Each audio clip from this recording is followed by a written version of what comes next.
अरे आएगा नहीं आया अभी आप लोग जल्दी से बताओ। वॉइस क्लियर है? वॉइस क्लियर है? अगर वॉइस क्लियर है सब सही है तो जल्दी से बताओ, पढ़ाना शुरू करें। और आज से स्टार्ट करने वाले हैं चैप्टर 1। तो हमने बहुत सारे चैप्टर जो है कंप्लीट किए हैं यहाँ पर लिख देते हैं कि केमिस्ट्री सेकेंड का हेलो एल्केन और हेरो एरीन वाला समाप्त कर लिया था, और फिर उसके बाद एल्कोहल फिनाल और ईथर वाला भी चैप्टर समाप्त कर लिया, फिर कोऑर्डिनेशन कंपाउंड समाप्त कर लिया। अब सोल्यूशन पढ़ेंगे। तो यहाँ पर चैप्टर हो गया विलेन, सोल्यूशन स्टार्ट करने वाले हैं। और सोल्यूशन में क्या है, सबसे पहले पढ़ेंगे इंट्रोडक्शन कि विलेन क्या होता है। तो आपसे पहले पढ़ेंगे पहला पॉइंट कि या दो से अधिक, यहाँ पर लिखने वाले हैं कि दो या दो से अधिक समांगी मिश्रण को क्या बोले, समांगी मिश्रण को क्या कहते हैं, विलयन कहते हैं। समांगी मिश्रण को विलयन कहते हैं, ये पहला पॉइंट हमने लिखा। क्या लिखा कि दो या दो से अधिक समांगी मिश्रण को। अब समांगी मिश्रण क्या होता है ये भी ध्यान से सुन लो। जो मिश्रण होते हैं, मिश्रण दो प्रकार के होते हैं, ध्यान से सुनना। जो मिश्रण होते हैं, मिश्रण को दो भागों में बांटा गया। एक होता है समांगी मिश्रण, एक होता है समांगी मिश्रण। पूरा क्लासिफिकेशन नहीं करेंगे क्योंकि पूरा क्लासिफिकेशन जो है 11th का हिस्सा है। तो यहाँ सिर्फ हम ये पढ़ने वाले विलयन के बारे में। एक होता है समांगी मिश्रण और दूसरा होता है विषमांगी मिश्रण होता है। विषमांगी क्या होता है कि विषमांगी में जो भी मिश्रण बनता है, मिश्रण कह लो या उसको हम क्या बोलते हैं, विलयन बोलते हैं। क्या बोलते हैं, विलयन बोलते हैं। तो विलयन जब भी कोई बनता है तो उसमें दो बातें इंपॉर्टेंट होती है, एक होता है विलेय और दूसरा होता है विलायक। ये आगे हम पढ़ाएंगे कि होता क्या है, विलेय और विलायक क्या होता है। ठीक है, तो इसमें क्या होता है कि अगर विलेय को हम ए से डिनोट कर दें और विलयन को बी से कर दें, तो इसमें क्या होता है कि ए और बी का जो रेशियो होता है वो क्या होता है, फिक्स होता है समांगी में। और यहाँ जो होता है ए और बी का जो रेशियो होता है, अनुपात जो होता है वो फिक्स नहीं होता है, अनफिक्स होता है, यानी अनिश्चित होता है। बस इतना अंतर होता है। जैसे अगर क्या करोगे, अगर सपोज कर लो, मान लो आपको चाय बनानी है। क्या है, चाय बनानी है। तो चाय आप क्या करोगे, एक समांगी मिश्रण बनाओगे तभी तो वो पीने योग्य बनेगी। अगर आप चाय बनाओगे और चाय में आप विषमांगी पैमाना कर लो, जैसे सपोज कर लो एक कप चाय बनाने के लिए 1 चम्मच चीनी चाहिए, तो आप 1 चम्मच चीनी डालोगे तभी तो चाय पीने योग्य बनेगी। तो इट मीन्स वो कैसा हो गया, समांगी मिश्रण हो गया। अब 1 कप चाय बनाने के लिए उसमें 5 चम्मच जो है क्या करो, चीनी डाल दो, तो वो कैसा हो जाएगा, विषमांगी हो जाएगा। इट मीन्स यानी ये सारी बातें हम अभी नॉर्मली तरीके से बता रहे हैं, लेकिन यहाँ नॉर्मल नहीं पढ़ना है, 12th है ना, तो यहाँ पर हमको डिटेल से पढ़ना है। तो समांगी मिश्रण क्या होते हैं, जहाँ एक विलेय और विलायक का क्या होता है, अनुपात फिक्स होता है। तो विलयन की परिभाषा क्या बन गई कि दो या दो से अधिक समांगी मिश्रण को क्या कहते हैं, विलयन कहते हैं। अब जो विलयन होता है, दो से अधिक पदार्थ, छूट गया क्या, दो या दो से अधिक पदार्थों के समांगी मिश्रण को क्या कहते हैं, विलयन कहते हैं। अब जो विलयन होता है, ध्यान से देखना, जो विलयन होता है, वो विलयन जो बनता है, वो विलयन को बनने के लिए दो बातें अहम होती है। एक होता है विलेय और दूसरा होता है विलायक। ठीक है, एक होता है विलेय और दूसरा होता है विलायक। तो विलयन को बोलते हैं सॉल्यूशन, और विलेय को बोलेंगे सॉल्यूट। क्या बोलेंगे, सॉल्यूट। और इसको बोलेंगे सॉल्वेंट। क्या बोलते हैं, सॉल्वेंट। तो जो हमारे पास विलयन बनता है वो विलेय और प्लस विलायक के कारण बनता है। अब विलेय क्या होते हैं, कि जो कम मात्रा में प्रेजेंट हो। क्या लिखेंगे, कम मात्रा में हो, कम मात्रा में उपस्थित होता है। जो विलयन में कम मात्रा में उपस्थित होता है उसको क्या बोलते हैं, विलेय बोलते हैं। और विलायक क्या होता है, जो अधिक मात्रा में, यानी जो विलयन में क्या होता है कि अधिक मात्रा में उपस्थित होता है, अधिक मात्रा में उपस्थित होता है। ये बात तो क्लियर होगी। फॉर एग्जाम्पल के तौर पे, जैसे जल और चीनी का मिश्रण, जैसे हम शरबत बनाते हैं, तो शरबत बनाने के लिए क्या होता है कि हम सब लोग जानते हैं कि अगर हमारे पास क्या हो गया कि ये एक ग्लास हो गया और ग्लास में हम ले लेते हैं पानी, तो यहाँ जब पानी लेंगे तो यानी जो जल होगा वो क्या होगा, अधिक मात्रा में होगा। जल क्या होगा, अधिक मात्रा में होगा। और इसमें क्या करते हैं, चीनी डालते हैं। चीनी का मतलब शक्कर, चीनी को क्या बोलते हैं, शक्कर डालते हैं, जिसका फार्मूला होता है C12H22O11 होता है। अब चीनी को जैसे इसमें डालेंगे तो क्या करेंगे, हम इसको पूरा मिला लेते हैं, हिला लेते हैं, अच्छे से मिला लेंगे, डिजोल्व कर लेंगे। तो डिजोल्व करने के बाद ये क्या होगा, एक विलयन का रूप ले लेगा। इसका ले लेगा, एक विलयन का रूप ले लेगा। तो जैसे ही विलेन बन गया तो यानी शरबत बना, तो अधिक मात्रा में आपने क्या लिया था, जल, तो जल हमारे पास क्या कहलाएगा, विलायक, जल को क्या बोलेंगे, विलायक। और जो कम मात्रा में चीनी ली गई थी उस चीनी को क्या बोलेंगे, विलेय बोलेंगे, क्या बोलेंगे, विलेय बोलेंगे। अब यहां से मजे की बात यह है कि पूरी केमिस्ट्री में यानी इस चैप्टर के पूरे हिस्से में जो विलेय है, विलेय को हम क्या करेंगे, एक अल्फाबेट से रिप्रेजेंट कर रहे हैं यानी कैपिटल ए से, और विलायक को हम कैपिटल बी से रिप्रेजेंट कर रहे हैं, जिससे हमको समझने में क्या होगी, आसानी होगी। तो जहां कहीं हम ए लिखेंगे तो समझ जाना कि विलेय की बात हो रही, और जहां जो है विलायक की बात होगी वहां बी। तो आप ध्यान रखना कि विलेय को ए से डिनोट कर रहे हैं और विलायक को बी से, तो ए प्लस बी मिलकर क्या बनाते हैं, विलेन बनाते हैं। अब विलेन में विलेय क्या होता है, कम मात्रा में होता है, और विलायक क्या होते हैं, अधिक मात्रा में हो सकते हैं। ठीक है, अब ये बात तो क्लियर हो गई। अब विलेन जो होते हैं, अब आप कहोगे सर द्विअंगी विलेन भी होते हैं और त्रिअंगी विलेन भी होते हैं, इनमें क्या खासियत होती है। तो द्विअंगी विलेन का मतलब होता है जिसमें दो ही अंग हो, यानी दो ही अंग का मतलब एक विलेय हो और दूसरा क्या हो, विलायक हो। यानी जब भी दो पदार्थ मिलकर, ध्यान से सुनना, यहां पर क्या लिखे कि जो विलेन होते हैं, जो विलेन होते हैं वो विलेन द्विअंगी भी हो सकते हैं। कैसे हो सकते हैं, द्विअंगी विलेन भी हो सकते हैं और त्रिअंगी भी विलेन हो सकते हैं, त्रिअंगी विलेन भी हो सकते हैं, यानी तीन अंग होंगे।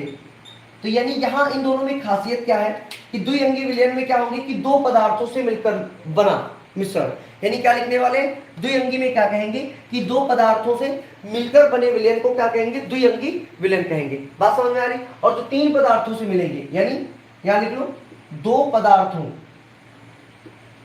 पदार्थों से मिलकर बने विलेन क्या कहलाते हैं, द्विअंगी विलेन कहलाते हैं। और त्रिअंगी में क्या होंगे, तीन पदार्थों से मिलकर, क्या, तीन पदार्थों से मिलकर बने विलेन क्या कहलाते हैं, विलेन क्या कहलाएंगे, त्रिअंगी कहलाएंगे। अब कहो तीन जरूरी थोड़ी ना है, ये तो विलेन बना रहे हो, तो आप पे डिपेंड है, तो आप त्रिअंगी बनाओ या बहुअंगी मिला लो, यानी बहुत सारे बना लो। तो जो विलेन होते हैं, यानी यहां ये हम चर्चा क्यों कर रहे हैं, क्योंकि अब इस चैप्टर में, जो पूरे चैप्टर में हम चर्चा करने वाले हैं वो इसकी बात करेंगे, द्विअंगी विलेन की ज्यादातर हम बात करेंगे। यानी दो मिलाए जा रहे होंगे, जैसे जल में ग्लूकोज मिलाया जा रहा होगा, या जल में यूरिया मिलाई जा रही होगी, या जल में कॉपर सल्फेट मिलाया जा रहा होगा, कुछ ना कुछ मिलाया जा रहा होगा। तो यानी इस पूरे चैप्टर में हम क्या करेंगे, द्विअंगी विलेन की बात करेंगे। ठीक है, तो दो पदार्थों से मिलकर बने विलेन क्या कहलाते हैं, द्विअंगी विलेन कहलाते हैं। और त्रिअंगी विलेन, तीन पदार्थों से मिलकर बने विलेन क्या कहलाते हैं, त्रिअंगी कहलाते हैं। ठीक है, तो इंट्रोडक्शन में इतनी बातें हो गई कि पदार्थों, दो या दो से अधिक पदार्थों से समांगी मिश्रण को विलेन कहते हैं। विलेय कैसे बनता है, विलेय और विलायक की उपस्थिति से बनता है। जिसकी मात्रा कम होगी वो क्या कहलाएगा, विलेय कहलाएगा, और जिसकी मात्रा अधिक होगी उसको हम क्या कहेंगे, विलायक कहेंगे। तब हमें विलेय प्राप्त होगा। और विलेय कितने होंगे, द्विअंगी भी होते हैं, त्रिअंगी भी होते हैं, बहुअंगी भी होते हैं। यानी बहुअंगी में जहां तीन से अधिक कर दें, तो मेनली हमको पढ़ना कौन सा है, द्विअंगी विलेय पढ़ना है। दो पदार्थों से मिलकर बड़े विलेय क्या कहलाते हैं, द्विअंगी विलेय कहलाते हैं। क्या यहाँ तक सारी बातें क्लियर हो गई। तो अभी जो इंट्रोडक्शन चल रहा है, तो जाहिर सी बात है इंट्रोडक्शन में क्या होता है कि बहुत सरल चीजें पढ़नी होती है। ठीक है, बहुत सरल चीजें पढ़नी होती है, तो इसलिए हम ये सारा डाटा आपको बता दिए हैं। और मेन बात यहाँ पर ये बताए हैं कि अब कहीं भी अगर हम ए यूज करें तो आप समझ जाना कि विलेय की बात कर रहे हैं, और कहीं अगर बी यूज करें तो आप समझ जाना विलायक की बात हो रही। किसकी हो रही, विलायक की बात हो रही। ठीक है, चलो जल्दी से आप लोग नोट करो। अगर भूल जाना तो ध्यान रखना, विलेय देखो, विलेय में कितने हैं, कहोगे सर तीन जो है लेटर है, और विलायक में कहोगे सर कितने हैं, चार है। इट मींस विलायक देखने में भी बड़ा लग रहा है, यानी इसकी मात्रा क्या होती है, अधिक होती है। विलायक देखने में भी बड़ा लग रहा है तो मात्रा अधिक मात्रा वाला विलायक, और जो कम मात्रा में होता है उसको क्या बोलते हैं, विलेय बोलते हैं। चलो जल्दी से इतना कॉपी पे नोट कर लो। अब परिचय इंट्रोडक्शन तो हो गया, हेडिंग लगाएंगे विलयनों के गुण, यानी क्या प्रॉपर्टीज होती है, यानी विलयनों की क्या क्या प्रॉपर्टीज होती है। आज का जो लेक्चर है वो बहुत ज्यादा इंटरेस्टिंग नहीं रहने वाला है। ठीक है, अगर आप सोच रहे होंगे कि आज के लेक्चर में सर हमको पढ़ाएंगे कंसंट्रेशन के बारे में पढ़ाएंगे, सांद्रता के बारे में पढ़ाएंगे, परसेंटेज निकालना सिखाएंगे, या नॉर्मलता है, मोलरता है, तो ये सब अभी नहीं पढ़ाने वाले, क्योंकि अभी बेसिक है। इसको हम पहले निपटाएंगे, इंट्रोडक्शन निपटाएंगे, उसके बाद हम चीजें टफ करते जाएंगे। पहले सरल बातें समझाएंगे, उसके बाद धीरे धीरे टफ करेंगे, फिर और टफ करेंगे, ऐसे चैप्टर को समाप्त करेंगे। विलयन के गुण, कॉपी पे हेडिंग बना लो, विलयन के गुण यानी क्या प्रॉपर्टीज होती हैं, विलयन के गुण, और ये हो जाएगा properties of properties of solution, properties of solution. ये जो आज का लेक्चर है, ये आज का लेक्चर पूरा बेसिक रहेगा, पूरा बेसिक रहने वाला है कि इसकी जो छोटी छोटी बातें होती हैं, यानी इसमें हम पढ़ाएंगे तन विलयन क्या होते हैं, सांद्र विलयन क्या होते हैं, संतृप्त विलयन क्या होते हैं, असंतृप्त विलयन क्या होते हैं, अति संतृप्त विलयन क्या होते हैं, हम इन सब की चर्चा करने वाले हैं। तो जब हम ये सारी बातें जान लेंगे तो आगे जब परिभाषाएं पढ़ेंगे वह वहां कहेगा ये संतृप्त विलयन या सैचुरेटेड या अनसैचुरेटेड ये या सुपर सैचुरेटेड की बात करेगा, तो आपको फिर कहीं लिखा होगा कंसंट्रेट, फिर कहीं लिखा होगा डाइल्यूट, तो ये सारी बातें लिखेंगी तो आपको दिक्कत नहीं होगी। तो इसलिए आज हम पूरा बेसिक कवर करेंगे, क्योंकि आगे चैप्टर में हम पढ़ाएंगे ना कंसंट्रेट लिखेंगे, डाइल्यूट, तो आप क्वेश्चन करोगे सर कंसंट्रेट क्या होता है, डाइल्यूट क्या होता है, कहीं कहेंगे सैचुरेटेड बात करेंगे तो आप पूछोगे बार बार कि सर ये क्या होता है। इसलिए पूरा बेसिक इस चैप्टर में पूरा बेसिक हम पहले लेक्चर में समाप्त कर लेंगे और कल से चीजें क्या हो जाएंगी, कठिन शुरू हो जाएंगी। ठीक है, चलो पेन कॉपी निकाल लो और नोट्स बनाना बहुत जरूरी है। पहला पॉइंट लिख सकते हो कि विलयन में एक ही प्रावस्था होती है? ये प्रावस्था सर क्या होता है? प्रावस्था का मतलब फेज, इंग्लिश में बोलते हैं फेज, प्रावस्था होती है। पहला पॉइंट ही आपको दिक्कत कर गया कि सर ये विलयन में एक ही प्रावस्था होती है, इसका मतलब क्या हो गया, यानी कहने का मतलब कि यह केवल एकल प्रावस्था तंत्र है। क्या बोल सकते हैं? अर्थात अतः यह, आगे लिख सकते हो कि अतः यह एकल प्रावस्था तंत्र है, एकल प्रावस्था तंत्र है। अब कुछ बच्चे कहेंगे कि सर ये प्रावस्था शब्द तो नहीं समझ में आया, प्रावस्था क्या होता है? देखो जो प्रावस्था होता है इसको हम सीधी सी बात अगर बता दें तो यहां पर हम कहेंगे कि जो इसकी प्रॉपर्टीज होती हैं, यानी फिजिकल प्रॉपर्टीज होती है, जो भौतिक गुण होती हैं, वो क्या करते हैं, बदलते नहीं है। जैसे जैसे ध्यान से सुनना, जैसे मान लो जल हो गया, अब जल में हम चीनी डाल देंगे तो चीनी अलग है, जल अलग है, और जल में जैसे ही चीनी डालेंगे तो क्या बना, एक घोल बन जाएगा। तो बताओ जो घोल बना वो विलयन है? कहोगे हाँ सर विलयन है। क्या विलयन में चीनी की प्रॉपर्टी खत्म हुई? तो कहोगे नहीं सर नहीं खत्म हुई, चीनी की अपनी प्रॉपर्टी बनी हुई है विलयन में। और जो जल की प्रॉपर्टी थी क्या वो खत्म हुई? तो कहोगे नहीं सर वो भी खत्म नहीं। यानी इट मींस जो पूरा विलयन बना, विलयन कैसा हो गया, एक ही प्रावस्था का तंत्र हो गया। क्या हो गया? एक ही प्रावस्था का तंत्र हो गया। यानी इसकी जो फिजिकल प्रॉपर्टीज होती हैं, फिजिकल प्रॉपर्टीज में जैसे हम बात कर ले, भौतिक गुणधर्म में बात कर ले कि इसके घनत्व की बात कर ले, ठीक है, श्यानता की बात कर ले, इन सारी बातों को कर ले तो ये कैसे होते हैं, अपरिवर्तनीय रहते हैं। क्या रहते हैं? अपरिवर्तनीय रहते हैं। तो इसी बात को हम क्या बोलते हैं, प्रावस्था बोलते हैं। इसी बात को क्या बोलते हैं, प्रावस्था बोलते हैं। और अगर किताबी भाषा में देखोगे तो बहुत टफ करेगा, ऊष्मागतिकीय वगैरह ये सारे शब्द डालेगा। तो ऊष्मागतिकीय क्या होती है, थर्मोडायनेमिक क्या होती है, तो वो सारी सिचुएशंस आगे बढ़ेंगे तो धीरे धीरे उसके बारे में भी जान लेंगे। ठीक है, बताया ना, अभी सिर्फ सरल सरल चीजें आपको पढ़ाएंगे और एक्सप्लेन करेंगे जिससे आप अच्छे से इस पे जो है क्या कर सको, आप अच्छे से अपनी नींव मजबूत कर सको। क्योंकि चैप्टर को पढ़ने से पहले नींव बहुत जरूरी होती है। कहते हैं ना, एक बड़ी इमारत को खड़ा करने के लिए उसकी नींव पे सबसे ज्यादा फोकस किया जाता है कि नींव में कितनी ज्यादा मजबूती रखी जाए, क्योंकि जितनी अच्छी मजबूती नींव में होगी इमारत क्या होगी, उतनी ही बढ़िया और लंबे समय तक टिकी रहेगी। नींव खराब होगी तो इमारत क्या होगी, नीचे भरभरा कर क्या होगी, गिर जाएगी। इसीलिए बेसिक बहुत जरूरी है, पहले बेसिक, फिर कल से चीजें क्या करेंगे, टफ करना शुरू कर देंगे। चलो पहला पॉइंट हो गया, विलयन में क्या होती है, एक ही प्रावस्था होती है। ये बात तो क्लियर हो गई। अब यहां पर लिख लो दूसरा पॉइंट कि विलयन में विलय के कणों का आकार, विलयन में विलय के जो कणों का आकार होता है, कणों का जो आकार होता है, कणों का आकार वो कितना होता है, 10⁻⁷ से 10⁻⁸ सेंटीमीटर तक होता है। ठीक है, कह रहे हो सर ये क्यों बता रहे हो, ध्यान से सुनना। ये इसलिए बता रहे हैं क्योंकि यहां तो बात विलयन की हो गई, विलयन का मतलब मिश्रण हो गया। मिश्रण में दो बातें आ जाती हैं, ध्यान से सुनना। एक होता है समांगी मिश्रण, एक होता है विषमांगी मिश्रण। समांगी का केस तो विलयन संभाल रहा है, बट विषमांगी के मिश्रण में कोलाइड बन जाता है, निलंबन बन जाता है। तो वहां पर अणुओं के आकार पर भी निर्भरता होती है कि अणुओं का आकार बढ़ता है घटता है, तो उस तरीके से कोलाइड और निलंबन अलग बढ़ जाते हैं। तो इसलिए यहाँ पर विलयन में जो विलय के कणों का आकार होगा वो कितना होगा, 10⁻⁷ से 10⁻⁸ सेंटीमीटर तक क्या होता है। ठीक है, चलो अगला पॉइंट, थर्ड पॉइंट हम क्या लिखने वाले हैं कि थर्ड पॉइंट में हम पढ़ेंगे विलयन के घटकों, क्या लिखेंगे, विलयन के घटकों। ये विलयन के घटक क्या हो गए, घटकों, जैसे विलेय और विलायक, जैसे विलेय व विलायक, ये क्या हो गए, इसके घटक हो गए भाई, इन्हीं से तो मिलकर बना है विलयन। अगर विलेय और विलायक ना होंगे तो विलयन का कोई अस्तित्व होगा, बिल्कुल नहीं होगा। तो जो विलयन के घटक हो गए, घटक जैसे विलेय और विलायक हो गए, अब इनको को भौतिक विधियों द्वारा पृथक नहीं कर सकते, को भौतिक विधियों द्वारा पृथक नहीं किया जा सकता, पृथक नहीं किया जा सकता। क्या बोले, यानी जो विलयन होता है, अब विलयन जो बन गया, क्या आप भौतिक विधियों द्वारा पृथक कर सकते हो? कहो सर बात समझ में नहीं आई, ध्यान से सुनना। जैसे मान लो ये ग्लास ले लिए, कहोगे हाँ सर ग्लास ले लिए, और इसमें हमने जल ले लिया, ये जल ले लिया, और इसमें क्या कर दिए, चीनी डाल दिए, कहोगे हाँ सर चीनी डाल दिए। अब इसको क्या किया, अच्छे से क्या करा दिया, डिजोल्व करा दिया, यानी घोला, अच्छे से क्या किया, घोल लिया।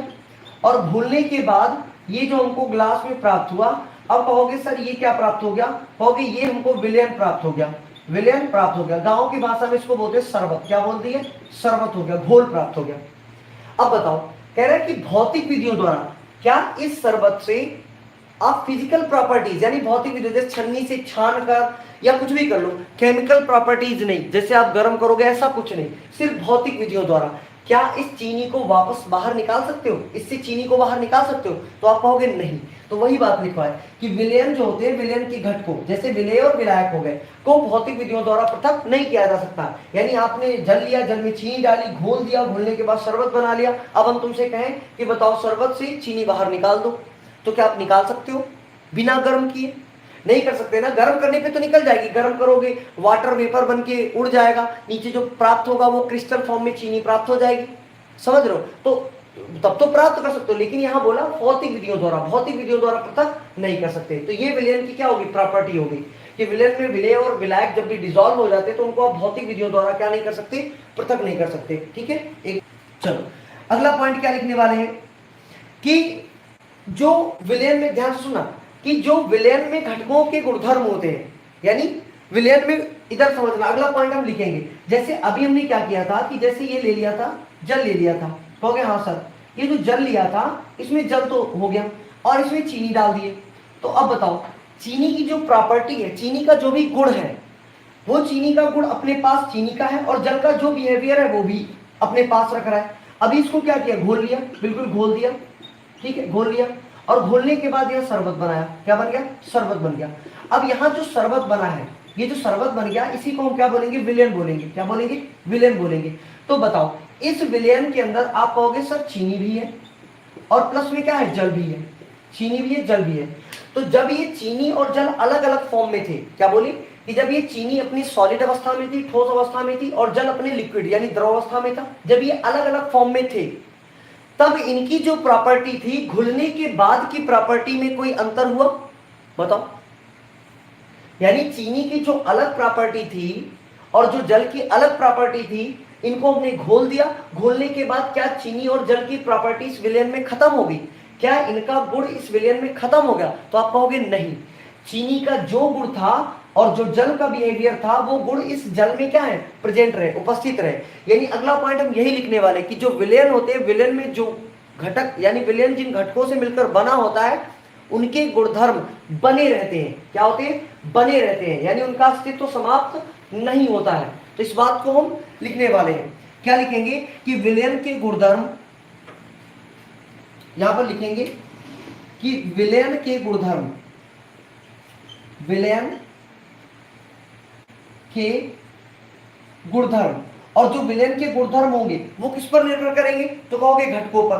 तो विलयन के गुणधर्म इसके घटकों, क्या लिखे, इसके घटकों, इसके घटकों के गुणधर्म होते हैं, के गुणधर्म होते हैं। बोलो, होता है नहीं होता है? बताओ। अगर चीनी और जल था, चीनी और जल को ना मिलाए तो क्या विलयन बनेगा? नहीं बनेगा। और अगर विलयन बना है तो विलयन अपना कोई नया गुणधर्म थोड़ी ना लेके आया, विलेन के पास गुणधर्म तो उसके घटक के ही है, जो चीनी का गुण था और जो जल का गुण था, तो दोनों के गुण मिलकर ही तो क्या बने, विलेन बने। तो यानी विलेन के अंदर जो गुणधर्म प्रेजेंट होंगे वो क्या होंगे, उसके घटकों के होंगे। तो विलेन के गुणधर्म इसके घटकों के क्या होते हैं, गुणधर्म होते हैं। क्या ये बात समझ में आ गई, बताओ। तो यानी यहां से एक बात समझ में आ गई कि जो अवयव होते हैं, अवयव कह लो या जो घटक होते हैं, घटक जब भी विलेन बनाते हैं तो वो अपने अस्तित्व को समाप्त नहीं करते हैं। बात समझ में आ गई। यानी चीनी और जल है, जब चीनी और जल मिलकर क्या करेंगे, विलेन बनाएंगे, तो जब विलेन बन रहा होगा तो चीनी और जल अपने गुणधर्म को समाप्त नहीं करेंगे, यानी अपने गुणधर्म को समाप्त नहीं करते। इसी वजह से विलेन के जो गुणधर्म होते हैं इसके घटकों के ही गुणधर्म होते हैं। क्या होते हैं, इसके घटकों के ही गुणधर्म होते हैं। क्या यहां तक बातें समझ में आ गई, ठीक है। अगला पॉइंट, अब जो विलेन के गुणधर्म होते हैं, कहोगे सर ये विलेन के गुणधर्म क्या हो गए, तो यहां पर लिख लोगे कि विलेन के जो गुणधर्म होते हैं, विलेन के जो गुणधर्म होते हैं। अब कहोगे सर गुणधर्म में क्या, अच्छा गुणधर्म बताओ, गुणधर्म में क्या क्या लिख सकते हो, जैसे घनत्व है, श्यानता है, पृष्ठ तनाव है, क्या है, घनत्व है, श्यानता है, पृष्ठ तनाव है, क्या है, पृष्ठ तनाव है।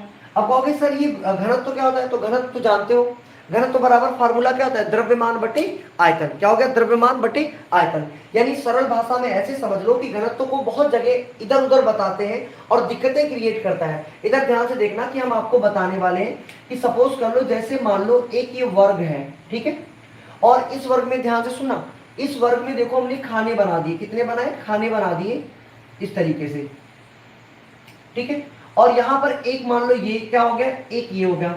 अब जो घनत्व का फार्मूला होता है द्रव्यमान बटे आयतन होता है। अब जरूरी नहीं द्रव्यमान बटे आयतन ही हर जगह लगे, घनत्व को समझने की कोशिश करना। यहां पर देखोगे दोनों जो है ना सेम आकृति के वर्ग बना दिए, सेम आकृति के वर्ग बनाए। इसमें देखोगे 9 खाने यहाँ, 9 खाने यहाँ, और तुमसे कहे जो सेब है, सेब है या मान लो कोई फल है, इनको भरना है। तो मान लो यहाँ पर हम क्या करते हैं कि कुछ ना कुछ भरते हैं, यहाँ 1 भरा या 2 भर दिए या 3 भरे या 4 भरे या 5 भरे या 6 भरे, 7, 8 और 9, सारे के सारे इसमें भर दिए हो गए, हाँ सर। अब यहाँ देखो, यहाँ क्या करते हैं, 1 2 3 4 और 5, सिर्फ 5 ही भरे। तो अब आप कहोगे कि इन दोनों में घनत्व किसका ज्यादा है, हम कहेंगे घनत्व किसका ज्यादा है, तो आप क्या कहोगे, घनत्व उसका ज्यादा होगा जहां भीड़ भाड़ अधिक होगी, लेकिन या तो सेम क्षेत्रफल हो या सेम आयतन हो, ये बात सिचुएशन रहेगी। अब जरूरी थोड़ी ना है घनत्व में द्रव्यमान बटे आयतन ही लगा लो, क्योंकि घनत्व के तो फार्मूले बहुत सारे होते हैं। मेनली तो घनत्व बराबर द्रव्यमान बटे आयतन होता है। अब जैसे यहाँ वर्ग की बात कर रहे हैं तो यहाँ हम क्षेत्रफल में खेल रहे हैं। अब जैसे कहते हैं यहाँ भी 4 मीटर स्क्वायर का क्षेत्रफल है, यहाँ भी 4 मीटर स्क्वायर का क्षेत्रफल है, कहें बताओ घनत्व किसमें ज्यादा है, तो आप कहोगे कि 4 मीटर स्क्वायर के क्षेत्रफल में कितने लोग हैं, 9 लोग बैठे हैं। और उधर क्या कहोगे, कहोगे 4 मीटर स्क्वायर के क्षेत्रफल में कितने लोग बैठे हैं, 5 लोग बैठे हैं। बात तो यही है। तो आप देखोगे 4 से 1 कैंसिल, 4 से 1 कैंसिल, तो यहां लिखोगे कि 9 लोग पर मीटर स्क्वायर बैठे हैं, उधर 5 लोग पर मीटर स्क्वायर बैठे हैं। इट मींस घनत्व किसका ज्यादा हो गया, इसका क्या हो गया, घनत्व ज्यादा हो गया, इसका घनत्व क्या हो गया, ज्यादा हो गया। अच्छा, अगर यहां बात नहीं समझ में आई तो आप ऐसे समझ लो, जैसे मान लो कि आप एक ट्रेन है, ट्रेन में जा रहे हो, और ट्रेन में क्या होते हैं, ऐसे बुग्गियां होती हैं जिनमें आप बैठते हो। क्या इन बुग्गियों का आकार सेम होता है, कहोगे हाँ सर बिल्कुल, इनका आकार तो बिल्कुल सेम होता है। अब मान लो इसके अंदर 200 लोग बैठे हैं और 100 सीटों की जगह 200 लोग हैं, और इसमें मान लो 100 सीटों की जगह 50 लोग हैं, और तुम बाहर खड़े हो, तुम यहाँ कहीं स्टेशन पे खड़े हो, तो बताओ तुम किस में जाना बेटर फील करोगे, क्या तुम इसके अंदर जाना बेटर फील करोगे या इसके अंदर जाना फील करोगे, कहोगे सर हम इसके अंदर ज्यादा जाना फील करें, क्यों, क्योंकि यहाँ भीड़ भाड़ कम, यानी यहाँ घनत्व तो क्या है, कम है। तो यानी जहां तो घनत्व बराबर क्या होता है, द्रव्यमान बटे आयतन, जितना ज्यादा द्रव्यमान होगा घनत्व उतना ही ज्यादा होगा, और जब जितना ज्यादा द्रव्यमान का मतलब होगा वहां पर क्या होगा, नंबर ऑफ थिंग्स उतनी ही ज्यादा होंगी। क्या ये बात समझ में आ गई। तो घनत्व का जरूरी नहीं कि हर जगह द्रव्यमान बटे आयतन ही लगाया जाए, कहीं क्षेत्रफल आएगा, कहीं वॉल्यूम आएगा, कहीं कुछ आएगा। अब यहाँ कह रहा है श्यानता, क्या कह रहा है, कह रहा है श्यानता। अब देखो ध्यान से, श्यानता क्या होता है, सरल तरीके से बताते हैं तुमको श्यानता क्या होता है। एक तरीके से आप समझ लो, श्यानता का मतलब होता है गाढ़ापन। क्या होता है, गाढ़ापन। श्यानता का मतलब क्या होता है, गाढ़ापन। गाढ़ापन कैसे, जैसे यहाँ देखो, यहाँ लिखा जल, यहाँ इसमें क्या ले लिया, कहेंगे जल ले लिया, और यहाँ जो है इसमें हमने शहद ले लिया, क्या ले लिया, शहद ले लिया, और यहाँ पर जल ले लिया। अब इसके अंदर हम एक स्टिक डालते हैं, क्या डालते हैं, एक स्टिक डाले इसके अंदर, और एक स्टिक इसके अंदर डाल दिए, एक छड़ी डाल दिए, और जल को ऐसे ऐसे छड़ी से हिलाया और छोड़ दिया, शहद को ऐसे ऐसे हिलाया और छोड़ दिया। अब बताओ कौन सी चीज, कौन, जल ज्यादा देर तक घूमता रहेगा या शहद ज्यादा देर तक घूमता रहेगा? कहोगे सर जल जो है ज्यादा देर तक घूमता रहेगा, यानी दोनों में श्यानता किसका, कौन ज्यादा श्यान है? तो शहद ज्यादा श्यान है, यानी ज्यादा गाढ़ा है। इट मीन्स इसका श्यानता गुणांक क्या होगा, ज्यादा होगा। हमारी बातें समझ रहे हो? अभी सरल तरीके से समझा रहे हैं, फिर कठिन करेंगे ना, श्यानता ईंटा वगैरह लाएंगे, ईंटा नहीं, श्यानता गुणांक वगैरह होता है ना, ईंटा वगैरह ये सब, फिर चीजें कठिन करेंगे। अभी आप समझ रहे हो श्यानता का मतलब क्या होगा, गाढ़ापन। ठीक है, आगे आ रहा है पृष्ठ तनाव। पृष्ठ तनाव कह रहा है सरफेस टेंशन। अब पृष्ठ तनाव क्या होता है, पृष्ठ तनाव के बारे में कैसे पढ़ोगे बताओ? तो पृष्ठ तनाव को आप ऐसे समझ लो, एक अच्छा एग्जांपल देते हैं कि आप गर्म चाय पियोगे तब आपको टेस्ट ज्यादा आएगा, या आप ठंडी चाय पियोगे तब ज्यादा टेस्ट आएगा? बताओ, गर्म चाय पीने में ज्यादा टेस्ट आता है, ठंडी चाय पीने में ज्यादा टेस्ट आता है? अगर आप इस बात को जानते हो तो उसके पीछे का कारण क्या है, पृष्ठ तनाव। उसके पीछे का कारण क्या है, पृष्ठ तनाव। अब एक बात बताओ, जो जितना ज्यादा गाढ़ा होगा उसका सरफेस टेंशन उतना ही उसका क्या होगा, ज्यादा होगा, यानी वो कम एरिया में फैलेगा। और जिसका सरफेस टेंशन जितना गाढ़ापन कम होगा वो क्या होगा, उतनी ज्यादा एरिया में क्या करेगा, फैलेगा। ठीक है, तो भौतिक गुणधर्म क्या हो गए, घनत्व हो गया, श्यानता हो गया, पृष्ठ तनाव हो गया, और बताओ और क्या हो गए? और जैसे तुम्हारा क्वथनांक हो गया, क्या क्वथनांक के बारे में तो जानते हो ना, बहुत अच्छे से जानते होगे क्वथनांक, क्वथन। और क्या हो गया, गलनांक हो गया, क्या हो गया, गलनांक, क्वथनांक, गलनांक, हिमांक आदि, ये सब क्या हो गए, इसकी क्या हो गए, गुणधर्म हो गए, क्या हो गए, गुणधर्म हो गए। ठीक है, ये क्या होते हैं, विलयन के संघट्ट के साथ साथ क्या होते हैं, परिवर्तित होते हैं। अब जैसे ही जैसे विलयन का संघट्ट होगा, तो यहाँ आगे लिख देते हैं, आदि विलयन के संघट्ट के साथ, आदि विलयन के संघट्ट के साथ, विलयन के संघट्ट के साथ क्या होते हैं, परिवर्तित होते हैं, परिवर्तित होते रहते हैं। यानी ये जो इनके विलयन के जो गुणधर्म है, जो भी लिख दिए हैं बोर्ड पे, जैसे होते तो बहुत सारे हैं, घनत्व, श्यानता, पृष्ठ तनाव, क्वथनांक, हिमांक या गलनांक, कुछ भी लिख लो। आदि क्या हो गए, विलयन के संघट्ट के साथ साथ परिवर्तित होते रहते हैं। तो यहाँ पर आप लोग गलनांक ना लिखो, हिमांक लिख लो, ज्यादा अच्छा रहेगा। क्या लिख लो, हिमांक लिख लो। कह रहे होगे सर गलनांक क्यों हटा दिया? अरे गलनांक इसलिए हटाया क्योंकि ठोस में ज्यादा ये बात अच्छी रहेगी। यहाँ विलयन पढ़ेंगे तो विलयन में ज्यादा लिक्विड फॉर्म में ही रहेगा, तो इसलिए हिमांक ज्यादा अच्छा रहेगा। तो हिमांक आप डाल लो, ठीक है, जिसको फ्रीजिंग पॉइंट बोलते हैं। अब हिमांक क्या होता है, हिमांक होता है, आगे पढ़ाएंगे कि जिस तापमान पे कोई द्रव ठोस अवस्था में कन्वर्ट हो जाता है उसको बोलते हैं हिमांक। जैसे पानी को उठाया और फ्रीजर में लगा दिया तो पानी बर्फ में कन्वर्ट हो गया, तो पानी जिस तापमान पे बर्फ में कन्वर्ट हुआ उसको बोलते हैं हिमांक। तो पानी कब होता है, 0 डिग्री सेल्सियस पे होता है, तो पानी का हिमांक कितना हो गया, 0 डिग्री सेल्सियस। ठीक है, क्वथनांक क्या होता है कि जब किसी द्रव को गर्म करें और वो वाष्प अवस्था में उड़ने लगे, तो जिस तापमान पे वो वाष्प अवस्था में जाता है वह उसका क्या कहलाता है, क्वथनांक। जैसे जल को गर्म करेंगे तो 100 डिग्री सेल्सियस पे क्या होता है, वेपर बनने लगता है, तो इसलिए जल का क्वथनांक कितना हो गया, 100 डिग्री सेल्सियस हो गया। ठीक है, चलो, तो ये हो गए विलयन के गुण। अब हम पढ़ेंगे विलयन के प्रकार। तो ये जो होते हैं, ये प्रॉपर्टीज जो होती है वो विलयन क्या करते हैं, दर्शाते हैं। इन्हीं, अब आप कॉपी पे हेडिंग लगा लो, विलयन के प्रकार, विलयन के प्रकार यानी टाइप्स ऑफ सॉल्यूशंस। क्या लिख लोगे, विलयन के प्रकार, इसको क्या बोलेंगे, types of solution, types of solutions, विलयन के प्रकार। तो जो विलयन के प्रकार होते हैं, नॉर्मली आप कहोगे सर विलयन के जो प्रकार होते हैं, चिल्लाने लगोगे, ठोस, द्रव, द्रव, गैस, गैस, वायु, ऐसे सब बताने लगोगे, नहीं। जो विलयन के प्रकार होते हैं, विलयन के प्रकारों को कई वर्गों में बांटा गया, यानी इनको क्या लिख सकते हैं कि विलयन के प्रकार को मुख्यतः, यहां लिख देते हैं ना, यहां लिखेंगे विलयन के प्रकारों को, विलयन के प्रकारों को मुख्यतः 3 वर्गों में, 3 वर्गों में बांटा गया, मुख्यतः 3 वर्गों में बांटा गया। ये 3 वर्ग कौन कौन से हैं और इन्हीं को हेडिंग बनाकर हम लिखेंगे। तो पहला नंबर 1 क्या हो गया, कि हम नंबर 1 में पढ़ेंगे कि विलेय की मात्रा के आधार पर, क्या पढ़ेंगे, विलेय की मात्रा के आधार पर, पहला पढ़ेंगे विलेय की मात्रा के आधार पर, ये पहला टाइप हो गया, ठीक है। दूसरा पढ़ेंगे विलायक की भौतिक अवस्था के आधार पर, विलायक की भौतिक अवस्था के आधार पर, भौतिक अवस्था के आधार पर, क्यों, क्योंकि विलयन बना ही तो विलेय और विलायक से है, विलयन बना तो विलेय और विलायक से ही है, हो गया, हाँ सर। अब जो अगला पॉइंट बनेगा वो होगा विलायक और विलेय की भौतिक अवस्थाओं के आधार पर, विलायक और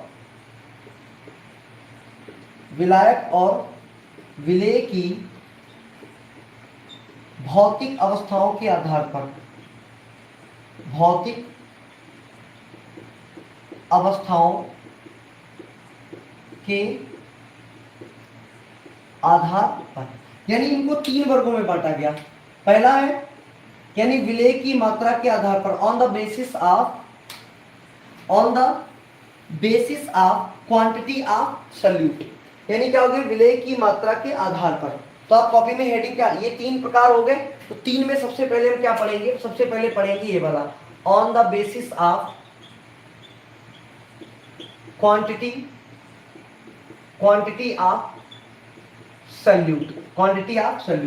तो आप ये तीनों लिख लो और तीनों के बाद में नंबर 1 आप हेडिंग लगा दो, क्या लगाएंगे हेडिंग, विलेय की मात्रा के आधार पर। एक हेडिंग बनाएंगे, नंबर 1 हेडिंग बनाएंगे। सबसे पहले हम पढ़ने वाले इसके अंदर क्या पढ़ेंगे कि तनु विलयन क्या होते हैं, क्या पढ़ेंगे, तनु विलयन। और तनु विलयन को बोलते हैं इंग्लिश में डाइल्यूट सॉल्यूशन, क्या बोलते हैं, डाइल्यूट सॉल्यूशन।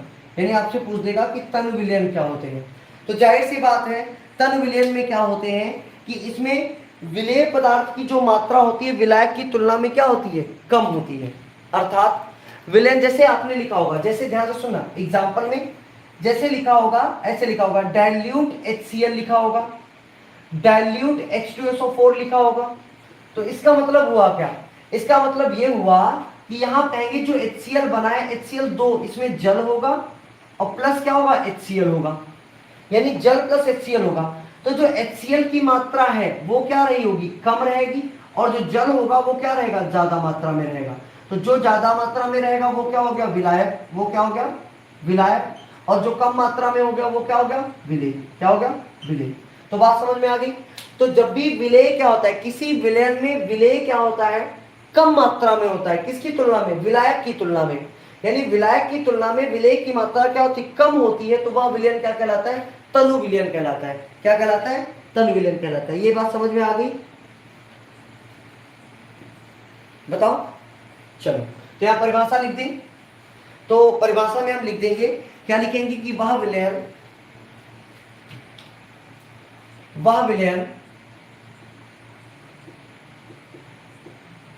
जिसमें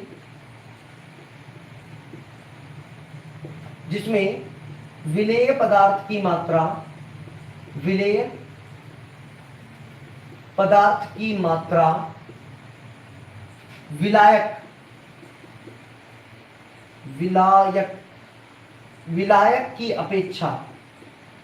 विलायक की अपेक्षा बहुत कम होती है, बहुत कम होती है, क्या कहलाता है, तनु विलयन कहलाता है, तनु विलयन कहलाता है। बात समझ में आ गई। तो देखो तनु से याद रखोगे, तनु का मतलब थोड़ा। अब जिस चीज का नाम लेगा, जैसे जिस चीज का नाम लेगा, जैसे यहाँ एग्जाम्पल में लिख दे, उदाहरण, जैसे यहाँ उदाहरण में हम लिख देते हैं, उदाहरण में यहाँ लिख देगा, जैसे तनु HCl, क्या लिखा होता है, तनु HCl लिखा होता है, या लिखा होता है तनु H2SO4, तनु H2SO4, और इसी को इंग्लिश में लिख देता है ऐसे डाइल्यूट HCl, और इसी को लिख देता है डाइल्यूट H2SO4, ऐसे लिख देता है, ठीक है, डाइल्यूट। तो DIL का मतलब क्या होता है, डाइल्यूट, ये पहचान होती है, डाइल्यूट। Dilute HCl। तो यहाँ क्या हो गया कि तन HCl जो हो गया, तो आप क्या कहोगे, इस तन HCl का मतलब सीधी सी बात हो गई कि यहाँ क्या है कि जो HCl होगा वो बहुत ही कम मात्रा में होगा। क्या होगा, बहुत कम मात्रा में होगा, और जो विलायक होगा वो ज्यादा मात्रा में होगा। ठीक है, अब विलायक में कुछ भी हो सकता है, जल भी हो सकता है, ईथर भी हो सकता है, और अन्य कोई भी हो सकते हैं, एल्कोहल हो सकता है, कार्बन टेट्राक्लोराइड हो सकता है, कुछ भी हो सकता है। ठीक है, तो डाइल्यूट HCl में सीधी सी बात है, डाइल्यूट HCl की बात हो रही तो HCl क्या होगा, बहुत कम मात्रा में। क्या होगा, बहुत कम मात्रा में। और डाइल्यूट H2SO4 का मतलब H2SO4 भी क्या होगा, बहुत कम मात्रा में। जैसे अगर एग्जांपल आप जानना चाहते हो कि जैसे हम मान लो हम क्या लेते हैं कि एक ये बीकर ले लिया, और इस बीकर में आप क्या करते हो, जल ले लिया, हो गया, हाँ सर, जल लिया, और इसमें HCl भी डाल दिया। तो यहाँ कहें हम HCl भी इसमें है और प्लस क्या है, वाटर भी है, H2O जल भी है। तो मान लो HCl हमने 2% ले लिया, 98% क्या ले लिया, जल ले लिया। तब जाके जो विलयन बना ये कहोगे 100% बन गया, 100% बन गया। 100% मतलब मान लो कि ये 100 ग्राम है, मान लो 100 ग्राम है, तो 100 ग्राम में 2 ग्राम HCl ले लिया, और ये 98 ग्राम क्या किया, H2O ले लिया। तो अब बताओ ये 2 ग्राम HCl क्या करेगा, कुछ भी नहीं कर सकता है। इट मीन्स इसके अंदर इसको हम क्या बोलेंगे, कैसा है, डाइल्यूट HCl मिश्रण हो गया। क्या बोलेंगे, डाइल्यूट। अब अगर हम आपसे पूछे डाइल्यूट हानिकारक होता है कंसंट्रेट, तो कहोगे सब कंसंट्रेट। सांद्र वाला क्या होता है, सांद्र में जिसकी मात्रा ज्यादा हो, जिसकी मात्रा ज्यादा हो वो होता है सांद्र। तो यहां तक बातें समझ में आ गई। चलो, तो उदाहरण में क्या लिखा, उदाहरण में लिखा जैसे dilute HCl, dilute H2SO4, dilute HNO3, कुछ भी लिख सकते हो, बहुत सारे एग्जांपल बनते हैं। अगली हेडिंग हम पढ़ेंगे, अगली पढ़ने वाले हैं कि सांद्र, क्या बोलते हैं, सांद्र विलयन, सांद्र विलयन। अब ये सांद्र विलयन होते हैं, तो सांद्र विलयन को हम क्या बोलेंगे, इसको बोलते हैं कंसंट्रेटेड सॉल्यूशन। इसका उल्टा, इसको क्या बोलेंगे, कंसंट्रेटेड सॉल्यूशन, कंसंट्रेटेड सॉल्यूशन। इसको इंग्लिश में क्या बोलेंगे, कंसंट्रेटेड सॉल्यूशन। ये क्या हो गया, इसका उल्टा हो गया। यानी इसमें क्या होगा, वह विलयन जिसमें विलेय पदार्थ की मात्रा विलायक की अपेक्षा अधिक होती है, विलायक की अपेक्षा क्या होती है, अधिक होती है। यानी इसका उल्टा हो गया, वह विलयन जिसमें क्या होता है, विलेय की क्या होती है, अधिक मात्रा विलायक में घुली हो। तो लिख दे, तो लिखो वह विलयन,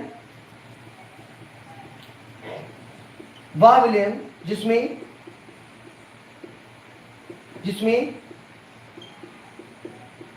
विलेय पदार्थ की अधिक मात्रा किसमें, विलायक में घुली हो, विलायक में क्या हो, घुली हो, क्या कहलाता है, सांद्र विलयन कहलाता है। कैसा कहलाता है, सांद्र विलयन कहलाता है, सांद्र विलयन कहलाता है। अब कहोगे सर यहां भी उदाहरण बता दो, तो यहाँ उदाहरण में देखो, उदाहरण में हम यही लिख लेते हैं, क्या लिखते हैं, जैसे यहां लिखा था तन, तो यहाँ लिखते सांद्र HCl, क्या लिखते हैं, सांद्र HCl लिख दें। यहाँ लिखते सांद्र H2SO4, यहाँ लिखते सांद्र H2SO4। तो सांद्र को यहाँ लिखेंगे, कहेंगे कंसंट्रेट HCl लिखा, और इसको लिखा कंसंट्रेट H2SO4 लिखा, कंसंट्रेट H2SO4 लिखा। तो अब आप क्या कहोगे, अब बताओ डाइल्यूट और कंसंट्रेट में सबसे ज्यादा हार्मफुल कौन होता है। तो आप देखोगे कभी भी अगर आप लैब में जाओगे, तो लैब में जाने के बाद में क्या होता है, ऐसे बोतल रखी होती है, ठीक है, ऐसे क्या रखी होती है, ऐसे बोतलें रखी होती हैं, इस तरीके से ऐसे रखी होती हैं, ऐसे बोतलें सील पैक करी हुई रखी होती है। लैब में जब जाओगे ऐसे रखा होता है, इस तरीके से, ठीक है, ऐसे रखा होगा, और इसके ऊपर एक ऐसे स्लिप लगी होती है, ऐसे स्लिप, यहाँ पर क्या लगी होती है, एक स्लिप लगी होती है, और एक में लिखा होगा ऐसे डाइल्यूट HCl लिखा होगा, और एक में लिखा होगा कंसंट्रेट HCl लिखा होगा, ऐसे लिखा होगा। अब तुम खुद ही बताओ कि दोनों में ज्यादा डेंजरस कौन है, कौन खतरनाक है। तो ऑब्वियसली कंसंट्रेट HCl। क्यों, क्योंकि यहाँ क्या है, कंसंट्रेट में क्या होगा कि अगर मान लो ये 100 ग्राम है, मान लो ये 100 ग्राम का डिब्बा होगा, तो 100 ग्राम में क्या होगा, 98 ग्राम क्या होगा, HCl होगा, और 2 ग्राम क्या होगा, इसमें वाटर होगा, 2 ग्राम अन्य कोई भी पदार्थ होंगे, तो यानी 98 ग्राम होगा। तो यानी ये ज्यादा वाला हार्ड है, यानी अगर आप क्या करोगे, इसमें फिंगर डालोगे तो फिंगर क्या होगी, गल जाएगी, यानी इतना ज्यादा हार्ड होते हैं। तो बात समझ में आ गई। तो जब भी हम लोगों को प्रयोग करने के लिए दिया जाता है क्लास में, कॉलेजों में प्रयोग करने के लिए, वो हमें यूज करने के लिए कौन सा दिया जाता है, डाइल्यूट HCl। क्या होता है, डाइल्यूट HCl। अब डाइल्यूट HCl बनाते कैसे हैं, ध्यान से सुनना। हमेशा कंसंट्रेट HCl रखा होता है और डाइल्यूट हमको बनाना होता है। तो डाइल्यूट आप कैसे बनाओगी, क्या करोगी कि कंसंट्रेट HCl लेते हैं और एक ड्रापर होता है ना, ड्रापर, ड्रापर जानते हो ना, जिससे बूंद बूंद बूंद बूंद करके गिराया जाता है। तो इसकी ढक्कन को खोलते हैं और इसके अंदर क्या करते हैं, ड्रापर डालते हैं। ठीक है, क्या किया, एक ड्रापर डाला और जैसे ये हमारे पास टेस्ट ट्यूब होगी और एक नली होगी। अब क्या करते हैं, ड्रापर इसके अंदर डालते हैं और बूंद बूंद करके 2-3 बूंद क्या किए, 2-3 बूंद इसकी HCl की डाल दिए। अब 2-3 बूंद HCl की डाल दी, ऊपर से क्या कर दिया, इसमें पानी पानी डाल दिया। तो अब दो पानी ज्यादा डाल दिया तो ये कैसा बन गया, कहोगे सर डाइल्यूट HCl हमने बना लिया। कैसा बना लिया, डाइल्यूट HCl बना लिया। बात समझ में आ गई। तो जो कंसंट्रेट होता है वो क्या होता है, इसमें विलेय पदार्थ की मात्रा अधिक होती है। ठीक है, जो नाम में कंसंट्रेट लिखा है, जैसे कंसंट्रेट HCl लिखा, इट मींस HCl ज्यादा है और जो विलायक होगा वो क्या होगा, कम होगा। और यहाँ सांद्र H2SO4 का मतलब H2SO4 ज्यादा है, विलायक क्या होगा, कम मात्रा में होगा। अब जरूरी नहीं विलायक जल ही हो, अभी आगे हम पढ़ाएंगे कि जलीय क्या होते हैं, निर्जलीय क्या होते हैं। तो विलायक में जब भी जल होता है तो जलीय विलयन होते हैं, और निर्जलीय विलयन में जब भी विलायक की जगह जल को छोड़कर अन्य कोई हो जाते हैं। अन्य कोई जैसे मान लो एल्कोहल हो गया, ठीक है, एल्कोहल हो गया और बेंजीन हो गया और कार्बन टेट्राक्लोराइड हो गया, ये भी विलायक होते हैं। तो जब भी जल की जगह अन्य कोई आ जाता है तो उसको बोलते हैं निर्जलीय, यानी निर्जलीय विलयन बोलते हैं। ठीक है, क्या ये दो बातें यहां तक समझ में आ गई। चलो अगली हेडिंग क्या पढ़ेंगे हम, संतृप्त विलयन, यानी थर्ड हेडिंग हम बनाने वाले हैं संतृप्त विलयन। संतृप्त विलयन इसको बोलते हैं सैचुरेटेड सॉल्यूशन। क्या बोलते हैं, सैचुरेटेड सॉल्यूशन। अब देखो ये खुद ही कह रहा है कि किसी चीज को संतृप्त कर देना। संतृप्त कर देना मतलब कहते हैं तृप्त, तृप्त मीन्स होता है प्यासा, और सम मतलब उसको प्यास से तृप्त कर दो, तो क्या कहलाता है, संतृप्त कहलाता है। कहोगे सर कैसे, जैसे मान लो एक निश्चित ताप ले लो, ध्यान से सुनना, संतृप्त विलयन कैसे बनाएंगे, ध्यान से सुनना। जैसे मान लेते हैं कि ये एक हमने क्या किया, घर पे एक बर्तन ले लिया और इसको क्या किया, गैस पे रख दिए। क्या किया, गैस पे रख दिए इसको। हो गया, हाँ सर गैस पे रख दिया, ध्यान से सुनना, गैस पे रखा, हो गया हाँ। और इसमें हमने जल ले लिया, क्या ले लिया, जल ले लिया। ठीक, कहोगे सर इसमें आपने जल ले लिया, अब इसमें क्या करें, चीनी डालेंगे। ध्यान से सुनना, क्या करेंगे, चीनी डाल रहे हैं और यहाँ तापमान हमको फिक्स करना है, यानी यहाँ एक निश्चित ताप कर दे, कोई भी आप ताप फिक्स कर लो, एक निश्चित ताप कर लो। तो चलो मान लेते हैं तापमान हमने फिक्स कर दिया 30 डिग्री सेल्सियस फिक्स कर दिया। ठीक है, कितना कर दिया, एक 30 डिग्री सेल्सियस हमने तापमान क्या कर दिया, फिक्स कर दिया। हो गया हाँ सर। अब जो जल है, मान लो जल हमने 100 ग्राम ले लिया, कितना ले लिया, 100 ग्राम जल ले लिया। अब 30 एक निश्चित ताप पर 30 ग्राम जल में आप चीनी घोलो, चीनी घोलो। जब चीनी की जितनी मैक्सिमम मात्रा घुल जाएगी, यानी जिसके बाद चीनी नहीं घुलेगी, इस तापमान पे नहीं घुलेगी। तापमान अगर बढ़ाओगे तो फिर ये और घुलनी शुरू हो जाएगी। तापमान नहीं बढ़ाओगे, तापमान को फिक्स कर दोगे, पानी जल 100 ग्राम रखोगे, अब चीनी इसमें घोलोगे। अब चीनी इन कंडीशंस पे जितनी मैक्सिमम से मैक्सिमम घुल जाएगी, जितनी मैक्सिमम घुल जाएगी, मैक्सिमम जितनी मैक्सिमम घुल जाएगी, बस यही जो विलयन प्राप्त होगा यही संतृप्त विलयन होगा। यही विलयन कैसा होगा, संतृप्त विलयन हो गया ना संतृप्त। यानी इन कंडीशंस में चीनी डालते गए, चीनी डालते गए और आखिरकार क्या हो गया, ये जो जल था ये चीनी का बहुत प्यासा था, तृप्त हो गया। कहने लगा नहीं भैया अब हम इस तापमान पे नहीं घोल पाएंगे चीनी, बस करो। तो जिस इस तापमान पे जब ये चीनी नहीं घुल पाएगी, इस इट मींस कैसा विलयन प्राप्त हो गया, संतृप्त। कैसा हो गया, संतृप्त विलयन। अब यही जो बातें हमने समझाई हैं, इन बातों को थ्योरी में लिख देंगे। इन्हीं बातों को क्या लिख देंगे, थ्योरी में लिख देंगे कि विलायक की 100 ग्राम मात्रा में किसी निश्चित तापमान पे गर्म करने पर और जो विलयन प्राप्त होता है उसको क्या बोलते हैं, संतृप्त विलयन प्राप्त होते हैं। क्या ये बात समझ में आ गई। देखो ये कंडीशंस है, ये कंडीशंस रहेंगी। ऐसे तुम तो कहो कि नहीं सर कंडीशन नहीं रखना है, पता चले चीनी यहाँ घोले, चीनी घुलनी बंद हो गई, तापमान और बढ़ा दिए, यानी इसको राइज कर दिया 50 डिग्री सेल्सियस कर दिया, तो चीनी और 2 चम्मच हजम कर गई है। कहे नहीं नहीं अभी मजा नहीं आ रहा है, तुमने क्या किया 50 से और थोड़ा बढ़ा दिया, 70 डिग्री सेल्सियस कर दिया, फिर 2 चम्मच चीनी डाल दिए, चीनी और हजम कर रहा है विलयन। समझ रहे हो। तो इस तरीके से नहीं, बात समझ रहे हो? यानी ये कंडीशंस होती हैं कि 100 ग्राम आप लोगे और निश्चित मात्रा लोगे और फिर उसमें डिसॉल्व करोगे, जितनी मैक्सिमम से मैक्सिमम मात्रा क्या होगी, डिसॉल्व हो जाएगी और विलेन क्या होगा, संतृप्त हो जाएगी। ठीक है, अगर आप अब अगर कह रहे हो कि नहीं, अगर हम कंडीशन फॉलो ना करें तो जिद्दीपन हो गया, फिर आप अपनी जिद कर लो, फिर आप रूल्स के खिलाफ जा रहे हो, और नहीं सर हम नहीं मानेंगे, तापमान बढ़ाएंगे, तो भैया तुम बढ़ा लो फिर। समझ रहे हो? क्योंकि रूल्स होते हैं ना, ये जिद्दीपन वाली बात थोड़ी ना होती है, नियम होते हैं। चलो, तो संतृप्त विलयन में क्या करोगे? चलो एक बार हम कमेंट्स देख लेते हैं हम लोगों के कि कोई कुछ कर तो नहीं रहा है, हो सकता है कोई कुछ ना कुछ पूछने लग जाता है। लिखो, किसी विलेय पदार्थ की वह अधिकतम मात्रा,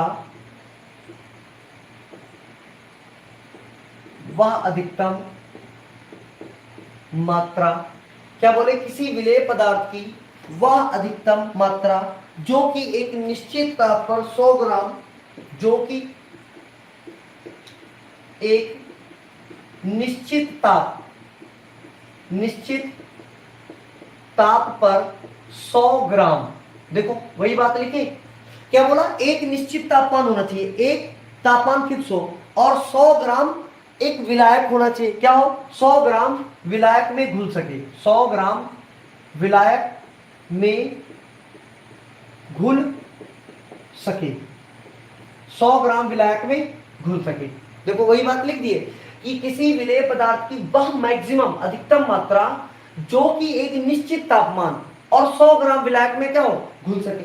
अब ऐसा नहीं जितना मन करे तापमान, जितना मन करे नहीं, तो क्या कहलाता है, विलेय पदार्थ की क्या कहलाती है, इसको बोलते हैं विलेय पदार्थ की क्या कहलाएगी, विलेयता कहलाएगी। घुल सके क्या कहलाएगी, विलेय पदार्थ की, और यहां देखो सॉल्युबिलिटी भी पूछता है ना, तो विलेय पदार्थ की क्या लिखा, विलेयता कहलाती है। अगर आपसे कह दे कोई कि विलेयता क्या होती है, तो आप यहां तक की परिभाषा क्या करोगे, बता दोगे कि विलेय पदार्थ की क्या कहलाती है, विलेयता कहलाती है। 100 ग्राम में निश्चित ताप पर, मतलब निश्चित ताप पर 100 ग्राम विलायक में जितनी मात्रा विलेय की घुल जाए वही उसकी क्या कहलाएगी, विलेयता कहलाएगी। कहोगे ठीक है। अब देखो, अब क्या लिखेंगे कि इस प्रकार जो विलयन प्राप्त हुआ, ध्यान से सुनना, विलेयता कहलाती है। कहोगे ठीक है, यहां से देखना, इस प्रकार प्राप्त विलयन, किस प्रकार प्राप्त विलयन, अरे ये जो कंडीशन है, इस प्रकार प्राप्त विलयन जिसमें निश्चित ताप पर विलेय की और अधिक मात्रा ना घोली जा सके, क्या बोले, इस प्रकार प्राप्त विलयन जिसमें विलेय पदार्थ की निश्चित ताप पर और अधिक मात्रा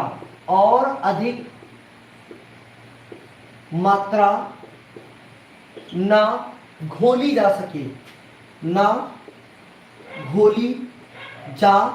सके, क्या कहलाता है, संतृप्त विलयन कहलाता है। संतृप्त विलयन कहलाता है। क्या ये बात समझ में आ गई? बोलो, याद रख सको, जो समझाया है अगर समझ लोगे तो परिभाषा लिख लोगे, अगर समझ लोगे तो क्या लिख लोगे, परिभाषा लिख लोगे, अगर समझे नहीं तो परिभाषा फिर रटते घूमोगे। ठीक है, तो जो चौथा टाइप है, इन्होंने क्या बताया, असंतृप्त विलयन के बारे में बताया। असंतृप्त विलयन, कि ये असंतृप्त विलयन क्या होते हैं, असंतृप्त विलयन यानी इसको बोलते हैं अनसैचुरेटेड सॉल्यूशन, अनसैचुरेटेड सॉल्यूशन। असंतृप्त विलयन क्या होते हैं? असंतृप्त का मतलब क्या है, देखो, आ मीन्स नहीं और संतृप्त मतलब संतुष्ट ना हुआ हो, जो तृप्त ना हुआ हो। यानी अब देखना इधर क्या बोले, ध्यान से सुनना, यहां पर लिखा कि जैसे अभी हमने क्या बताया था कि घर में क्या करो, एक ये कढ़ाई चढ़ा लोगे और कढ़ाई में क्या करोगे, इसको आप क्या करोगे, हीट करोगे, कहोगे सर गर्म कर रहे हैं, और गर्म करने पर सिचुएशन क्या बनाई, वही निश्चित ताप वाली कंडीशन बना ली, निश्चित ताप वाली कंडीशन बनाई। और इसमें क्या किया आपने, 100 ग्राम विलायक ले लिया, विलायक में मान लेते जल ही ले लिया, यहाँ 100 ग्राम क्या ले लिया, विलायक ले लिया, जल ले लेते हैं। आज कह रहे हो कि सर जल ही जल जल जल जल जल ही क्यों ले रहे हो हर जगह? अरे जल इसलिए ले रहे हो क्योंकि जल का ही तो काम है, हर जगह आप जल देख रहे हो, चाय बना रहे हो जल ले रहे हो, दाल बना रहे हो जल ले रहे हो, सब्जी बना रहे हो जल ले रहे हो, तो हर जगह जल का यूज तो है। आप रिलेट कर पाओगे, दैनिक लाइफ में रिलेट कर पाओगे कि हाँ भाई केमिस्ट्री भी हमारी लाइफ से जुड़ी हुई है। ठीक है, तो यहाँ बर्नर लगाया और इसको गर्म करने निश्चित ताप दे दिया, 100 ग्राम हो गया। अब वही देखो सिचुएशन, क्या बोले इसमें चीनी डालो, हो गया सर, डालते जा रहे, चीनी डाल रहे। अब ध्यान से सुनना, अब विलयन संतृप्त नहीं करना था। विलयन क्या बोले, अगर 100 ग्राम पे अधिक मात्रा नहीं घोली गई तो विलयन संतृप्त बन गया ना। तो संतृप्त बनने से पहले की अवस्था, क्या बोले, संतृप्त बनने से पहले की अवस्था।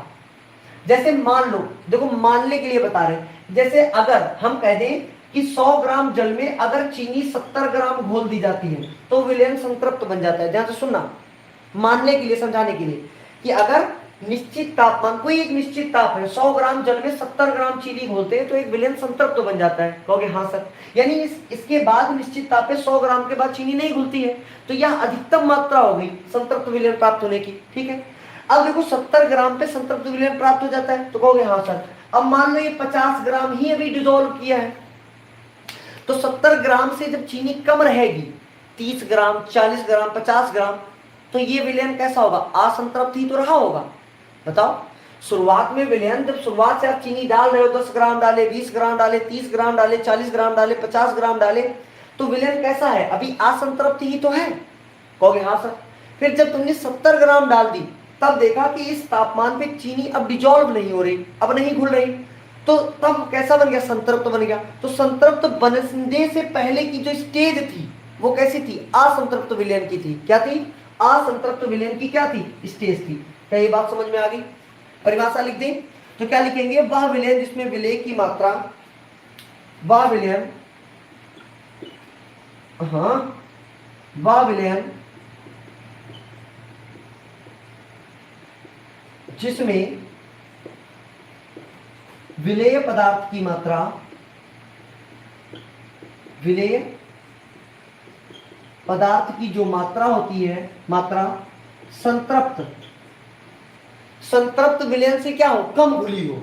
संतृप्त विलयन, क्या बोले, वह विलयन जिसमें विलेय पदार्थ की मात्रा, संतृप्त विलयन की अपेक्षा, संतृप्त विलयन की अपेक्षा कम होती है, कम होती है। क्या कहलाता है, असंतृप्त विलयन कहलाता है। क्या कहलाता है, असंतृप्त विलयन कहलाता है, असंतृप्त विलयन कहलाता है। बात समझ लो, जैसे मान लो 100 ग्राम चीनी में आप जल घोल रहे हो, 100 ग्राम चीनी में आप जल घोल रहे हो और बना लिए क्या, जलाव बनेगा। मैक्सिमम जब घोल लोगे तो जलाव ही तो बन जाएगा।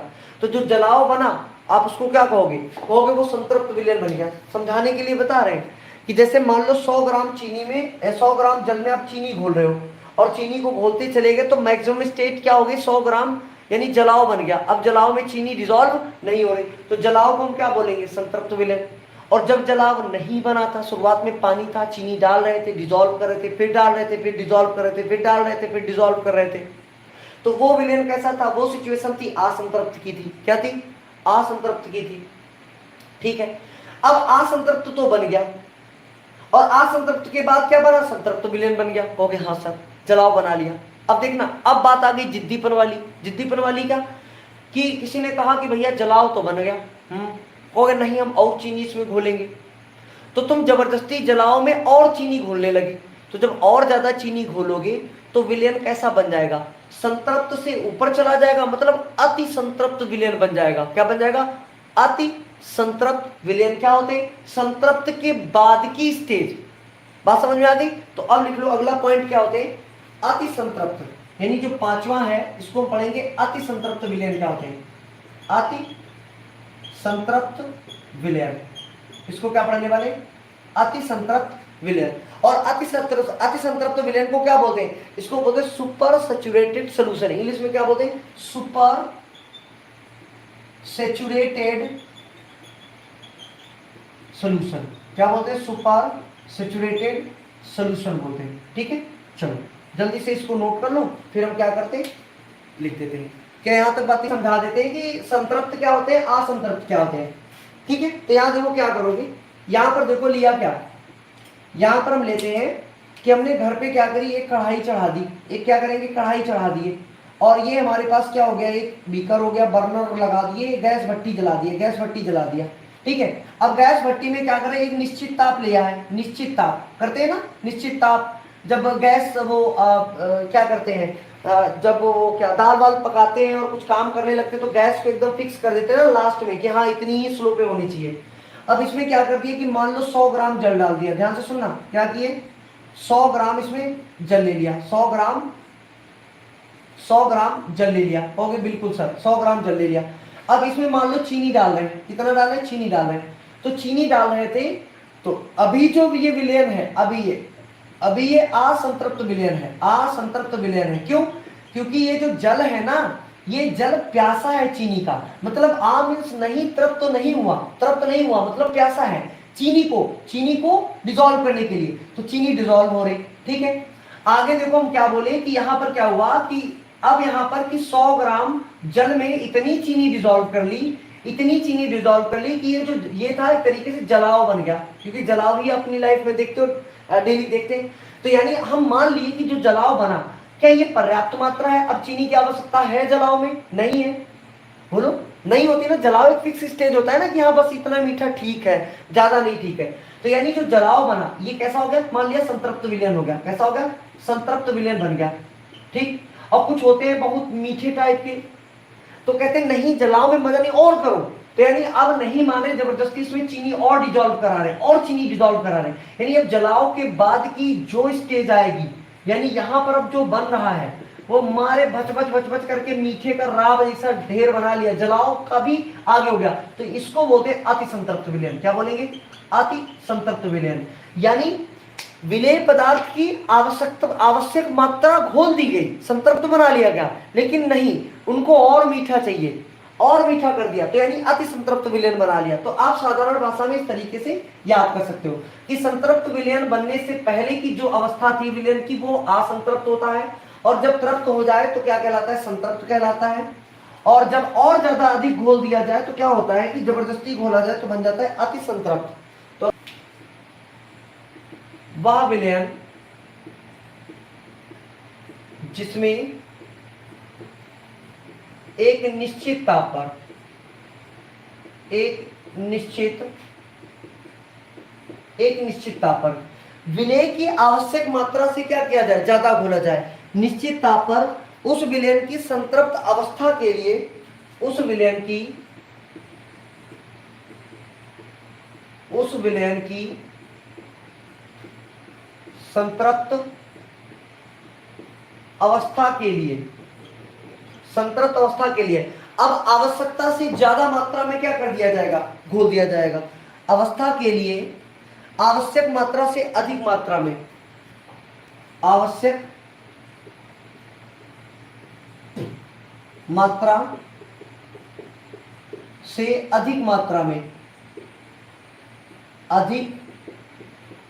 में, विलेय को क्या किया जाए, घोला जाए। अधिक मात्रा में क्या करेंगे, विलेय पदार्थ उपस्थित हो, विलेय पदार्थ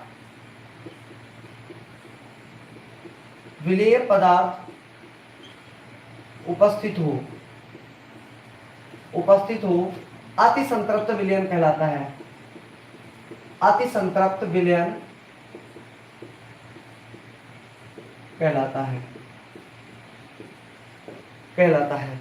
तो यहां पर जो था वो हमने क्या कर लिए कि यहां पर हमने टाइप पढ़ लिए, यानी क्या पढ़े, विलेय की प्रकृति के आधार पर हमने पढ़ लिया, ऑन द बेसिस यानी विलेय की मात्रा की आधार पर, विलेय की मात्रा के आधार पर इसको पढ़ लिया। और यही थोड़ा लेंथी था जिसमें हमको ये जानना था तन क्या होते हैं, सांद्र क्या होते हैं, संतृप्त क्या होते हैं, असंतृप्त क्या होते हैं, अति संतृप्त क्या होते हैं, ठीक है। इन्हीं के बारे में हमको अच्छे से जानना था, जो कि हम क्या किए, अच्छे से जान लिए हैं। चलो जल्दी से अब क्या करेंगे, विलायक की भौतिक अवस्था के आधार पर, बहुत छोटे छोटे इनको बहुत जल्दी खत्म कर देंगे। दूसरी जो थी विलायक की भौतिक अवस्था के आधार पर, ध्यान से सुना, ये बहुत छोटे छोटे हैं, भौतिक अवस्था के आधार पर इनका वर्गीकरण करेंगे, के आधार पर, विलायक की भौतिक अवस्था के आधार पर, ऑन द बेसिस ऑफ, क्या बोलेंगे, on the basis of physical state of solvent. अब यहाँ इसमें गैसीय, द्रव और कौन सी होती है, ठोस, तीन होती है। चलो इंग्लिश लिख देते हैं, on the basis of physical state of solvent, physical state of solvent, ठीक है, सॉल्वेंट। अब इनमें ज्यादा टाइम नहीं लगने वाला है, क्योंकि आज हमने, इसीलिए लेक्चर में हमने ये डाल दिया था कि आज हम क्या क्या आपको पढ़ाने वाले हैं। इसीलिए लेक्चर में डाला था, इंट्रोडक्शन डाला था, और डाले थे प्रॉपर्टीज ऑफ सॉल्यूशन डाला था, और साथ में डाले थे टाइप्स ऑफ सॉल्यूशंस, इतना डाला था। और आज इतने ही टॉपिक को हम कवर करेंगे, और कल से हम कंसंट्रेशन शुरू कर देंगे, ठीक है, सांद्रता पढ़ना शुरू कर देंगे, और कल से थ्योरी पढ़ाएंगे, साथ में सवाल भी लगाएंगे। सवालों को बाद में नहीं रखेंगे, बहुत लोचा हो जाता है, बाद में एक्सरसाइज करा नहीं मिलती, इसलिए थ्योरी पढ़ाएंगे, उस पर बेस्ड एक सवाल कराएंगे, फिर थ्योरी कराएंगे, फिर सवाल कराएंगे, साथ में ही सब कराते जाएंगे, जिससे लास्ट में ये ना कोई कहे कि सर थ्योरी तो हो गई, क्वेश्चन भी करा दो, तो साथ में ही कराएंगे, जिससे पकड़ अच्छी हो जाएगी, ठीक है। तो इसमें जो होता है, पहला होगा गैसीय विलयन, ध्यान से सुनना। इसमें पहली हम हेडिंग बनाते हैं गैसीय विलयन। क्या बनाया, गैसीय विलयन। ध्यान से हमारी बात समझना कि गैसीय विलयन होते क्या है। तो देखो पहली हेडिंग हो गई गैसीय विलयन, तो गैसीय विलयन को ऐसे लिख देते हैं, गैसीय विलयन जो होगा बनेगा, उसमें क्या होगा, विलेय भी होगा और प्लस विलायक भी होगा। ध्यान से सुनना, विलेय होगा प्लस क्या होगा, विलायक होगा, और ये मिलकर ही क्या करेंगे, गैसीय विलयन बनाएंगे। तो यहाँ देखो क्या हो गया, जो विलेय होगा, विलेय यहाँ पर ठोस भी हो सकता है, ठीक है, द्रव भी हो सकता है, और गैस भी हो सकता है, यानी विलेय तो कुछ भी हो सकता है, बट विलायक क्या होगा, यहाँ फिक्स होगा, विलायक क्या होगा, गैस होगा। बात समझ में आ गई कि यहाँ अगर गैसीय विलयन बनाना है, तो गैसीय विलयन बनाने के लिए विलायक फिक्स रहेगा, यानी चाहे आप ठोस लो, चाहे आप द्रव लो, चाहे आप गैस लो, कुछ भी ले लो, लेकिन यहाँ पर क्या रहेगा, गैस ही रहेगा, विलायक गैस रहेगा, तभी तो गैसीय विलयन बनेगा। बताओ, तभी तो गैसीय विलयन बनेगा। तुमने देखा होगा जानवरों पे चोट लगने के लिए एक स्प्रे आती है, एल्युमिनियम की स्प्रे आती है, ऐसे स्प्रे कर दो तो पूरी एल्युमिनियम की क्या होती है, उसके ऊपर लेयर चढ़ जाती है, जिससे वाटरप्रूफ होता है। तो उसके अंदर एल्युमिनियम क्या है, ठोस हो गया, और गैस क्या हो गई, गैस, उसके अंदर जो भरी गैस है वो गैस हो गई, वो हो गई विलायक का काम कर रही, और जो एल्युमिनियम हो गया वो ठोस विलेय का काम कर रहा है। तो इस तरीके से क्या हो गया, वो एक गैसीय विलयन हो गया। बात समझ रहे हो, हाँ, चलो जल्दी से इस बात को नोट कर लो। दूसरा कैसा होगा, दूसरा द्रव विलयन। द्रव विलयन, कि द्रव विलयन कैसे होते हैं, तो देखो द्रव विलयन में भी क्या होगा, एक विलेय होगा, और विलेय प्लस क्या होगा, विलायक होगा। अगर आपको द्रव विलयन बनाना है, तो यहां पर क्या हो गया, यहां पर जो विलेय होगा, यहां भी विलेय वही ठोस ले हो सकता है, या फिर आप द्रव ले सकते हो, या फिर आप गैस ले लो, तीनों में से कोई भी हो सकता है, ठोस द्रव गैस कुछ भी हो, बट विलायक जो होगा वो द्रव ही रहेगा। विलायक क्या रहेगा, द्रव ही रहेगा। अगर विलायक बदल दोगे तो फिर वो द्रव विलयन प्राप्त नहीं होगा, विलायक क्या होगा, द्रव विलयन प्राप्त नहीं होगा। और जो लास्ट बचा वो कैसा है, ठोस विलयन, यानी जो तीसरा पॉइंट है इसमें, यहां लिख देते हैं, जो थर्ड पॉइंट है इसका वो क्या है, ठोस विलयन। यानी एक और टाइप है इसमें, कहता है ठोस विलयन क्या होते हैं। तो ठोस विलयन जब भी बनाना होगा, तो ठोस विलयन बनाने के लिए हमें चाहिए विलेय, और प्लस में क्या चाहिए हमको, विलायक। क्या चाहिए, विलायक। तो जाहिर सी बात है, यहाँ पर क्या होगा, जो विलेय होगा वो विलेय क्या हो सकते हैं, ठोस भी हो सकता है, द्रव भी हो सकता है, और गैस भी हो सकता है। तो ठोस, द्रव, गैस हो सकता है, बट यहाँ जो विलायक होगा वो विलायक में ठोस फिक्स होगा। क्या होगा, ठोस ही रहना चाहिए, तभी तो ठोस हमको प्राप्त होगा। तो ठोस विलयन हो, चाहे यहाँ पर गैसीय हो, द्रव हो, अगर जैसा जो बनाना है, अगर गैसीय विलयन बनाना है तो गैस क्या होनी चाहिए, विलायक का काम करेगी। द्रव विलयन बनाना है तो द्रव क्या है का काम करेगा, विलायक का। और अगर ठोस विलयन बनाना है तो विलायक काय का काम करेगा, ठोस का करेगा। जिससे और विलेय हमारे ठोस, द्रव, गैस तीनों में से कुछ भी हो सकते हैं, ठीक है।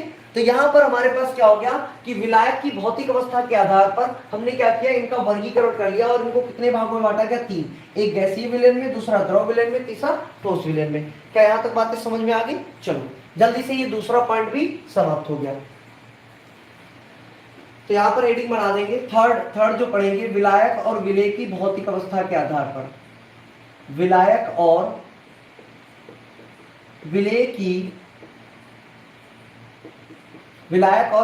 की भौतिक अवस्था के आधार पर, भौतिक अवस्था के आधार पर, विलायक और विलेय की भौतिक अवस्था के आधार पर। तो इसकी इंग्लिश होगी on the basis of physical properties of, लिख देते हैं on the basis of physical properties, no state, physical state of solvent and solute. ठीक है, अब यहां क्या करने वाले हैं, यहां बहुत लेंथी करेंगे इसको तो भी दिक्कत करेगा, तो यहां पर हम एक छोटा सा चार्ट बना लेते हैं। ऐसे एक छोटा सा चार्ट बना लेंगे, एक छोटा सा चार्ट बना लेंगे और इसी चार्ट में वाट लगा देंगे। बोले तो वाट लगा देंगे ना। चलो एक छोटा सा चार्ट, इसमें क्या लिख देंगे, विलयनों के प्रकार, इसमें लिख देंगे विलयनों के प्रकार, विलयनों के प्रकार। और यहां विलयनों के प्रकार हो गए और यहां से एक और लाइन खींच दिए। अब विलयनों के प्रकार के बाद एक में कर देते हैं विलायक, यहां क्या कर दिया, एक लिखा विलायक ले लेते हैं और दूसरा यहां पर लेंगे विलेय, विलायक और विलेय हो गया। और विलायक और विलेय लेने के बाद में हमारे पास सीधा यहां पर क्या लिख लेंगे, उदाहरण। क्या लिख लेंगे, उदाहरण। बस इतना करना है, एक ज्यादा बन गया, एक बक्सा ज्यादा बन गया, हो गया। हाँ सर, इतनी बातें क्लियर हो गई। ठीक है, यहां तक तो सारी बातें ठीक है। अब यहां देखो, यहां पर क्या करते हैं, एक लाइन खींच लेते हैं ऐसे, और यहां सर खींच तो लेते हैं, और यहां पर एक लाइन यहां खींच लेते हैं बिल्कुल, और एक लाइन यहां खींच लेते हैं। ध्यान से सुनना, यानी इतना खींच रहे हैं। अब यहां पर क्या बनाएं कि जैसे मान लो हम पहला क्या ले लेते हैं, वही विलयन के प्रकार में कहते हैं हमको बनाना है गैसीय विलयन बनाना है। ध्यान से सुनना, गैसीय विलयन बनाना है पहला, गैसीय विलयन। तो गैसीय विलयन में बताओ विलायक कौन था, कहोगे सर विलायक गैसीय है, विलायक गैस ही बनाएंगे। और विलायक क्या होगा, गैस ही लेंगे। लो, तीन टाइप तो यहाँ हो गए। अब क्या करोगे, गैस में ठोस मिला दो, मिला दिया, गैस में द्रव मिला दो, मिला दिया, और गैस में गैस बना दो। तो देखो तीन तो ये प्राप्त हो गए। गैसीय विलयन कितने प्रकार के हो गए, तीन हो गए। तो गैस गैस में क्या हो गया, जैसे गैस गैस में क्या लिखेंगे, N2 व O2 का मिश्रण, N2 व O2 का मिश्रण। बात समझ में आ गया। तो गैस गैस क्या हो गया, N2 व O2 का मिश्रण। कहोगे हाँ सर। और ठोस और गैस और ठोस की अगर बात कर दे तो बताओ, ठोस और गैस की बात करें तो याद करो ऊर्ध्वपातन, या ऊर्ध्वपातन याद आया ना, ऊर्ध्वपातन है। कपूर को जलाओगे, जब कपूर जलता है तो क्या होता है, उसमें ठोस भी होती है और गैस भी होती है, तो ऊर्ध्वपातन की प्रक्रिया हो गई ना। कहोगे हाँ सर। अरे धुआं धूल ये सब हो गए ना, धुआं धूल। और बताओ, और गैस और द्रव का क्या ले लें, गैस जैसे क्लोरोफॉर्म व N2 का मिश्रण, क्या ले लो, क्लोरोफॉर्म। अब गैस व द्रव, अगर गैस व द्रव की बात करें तो परफ्यूम लिख लो ना, डालते हो ना परफ्यूम। हाँ, और परफ्यूम की बात ना करना, बहुत अच्छे जानते हैं लोग परफ्यूम के बारे में ना। क्लोरोफॉर्म व N2 का मिश्रण है, वह परफ्यूम वाले बहुत अच्छे से जानते हैं ना। थोड़ा सा इसको और नीचे से बढ़ा दिए। अब देखना तीन और देखना है, तीन कैसे बन गए। अब ये तो गैस ही हो गया।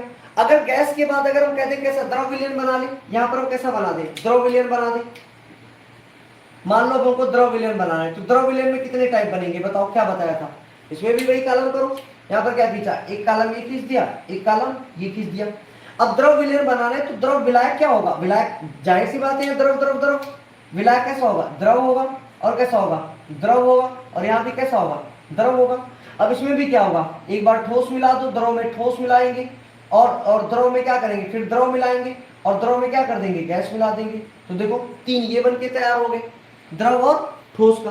तो बताओ द्रव और ठोस क्या हो गया, द्रव और ठोस क्या है, द्रव और ठोस में मिलाओ, द्रव और ठोस बनाओ, क्या हो गया बताओ, NaCl का जलीय विलयन, NaCl का जलीय विलयन। बताओ जल में अगर NaCl मिला दे, NaCl क्या होता है, ठोस, और जल कैसा हो गया, लिक्विड, तो NaCl का क्या हो गया, जलीय विलयन। तो क्या बन गया, द्रव ठोस बन गया। कहोगे हाँ सर। और द्रव द्रव का बताओ, द्रव द्रव का बताओ, दो पैक मार और भूल जा, दो पैक मार और भूल जा। क्या मतलब, एल्कोहल व जल का मिश्रण। मारे 2 पैक और भूल गए, 2 पैक मारे और क्या हो गया, भूल गया। और द्रव और गैस का बता दो, द्रव गैस का बताओ, बोलो बताओ। क्या जल में O2 घुली होती है, कहते हो हाँ, तो क्या होता है, जल में घुली O2, जल में घुली O2, जल में घुली O2। ठीक है, यहां तो ये हो गया। आगे देख लो, यहां फिर से, यहां एक और बनाना है चार्ट, एक और बनाना है चार्ट, हाँ एक और बनाना है चार्ट।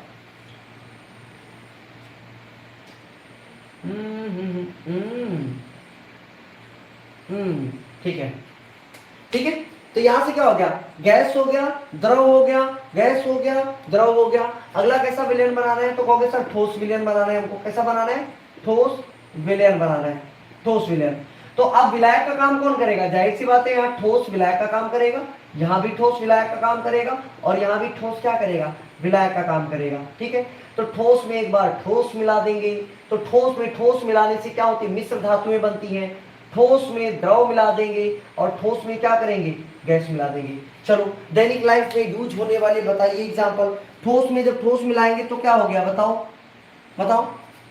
पीतल, जर्मन सिल्वर, ये सारे क्या हो गए, मिश्र धातुएं। यहां सीधा लिख लो मिश्र धातुएं।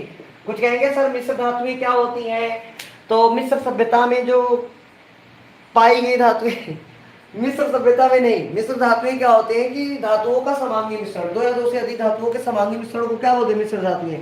ठीक है, अगला बताओ ठोस और द्रव का बताओ, बताओ अगला बताओ ठोस और द्रव का, पढ़े हो नहीं पढ़े हो, ठोस और द्रव का जल्दी बताओ।